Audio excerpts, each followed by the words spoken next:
And don't forget Bob Chapman. You can get a free trial introductory, goes out a couple times a week, e-format of the International Forecaster at theinternationalforecaster.com. Be sure and check that out.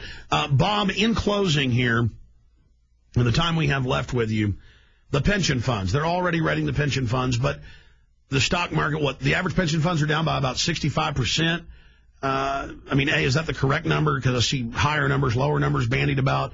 And how long until the people realize that this was done by design?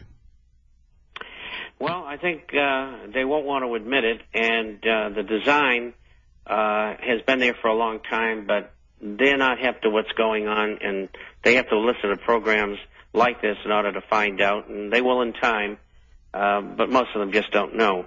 I just wrote this morning.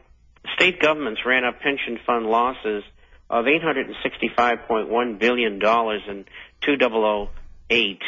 The assets of 109 pension funds fell 37% to $1.46 trillion in the 14-month period ending this past December. CalPERS, the biggest fund with $260 billion in assets, at its height in October 2007, is down over that period of time 40%.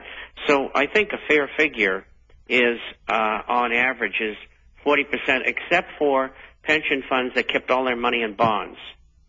And also insurance companies, which are mutual companies who kept their money in bonds, they are safer. Where do we get this number of people's savings or 401ks or retirements that are based on stock being down over 60%? Is that folks that were invested in the wrong sectors? Or that could be. But overall, you have to take the more conservative viewpoint. So in the last 20 months, since the market started down from 14,160 or whatever the number was up there, and we got everybody out at 14, incidentally, who was listening, that drop in those professional managed portfolios is down about 45% on average.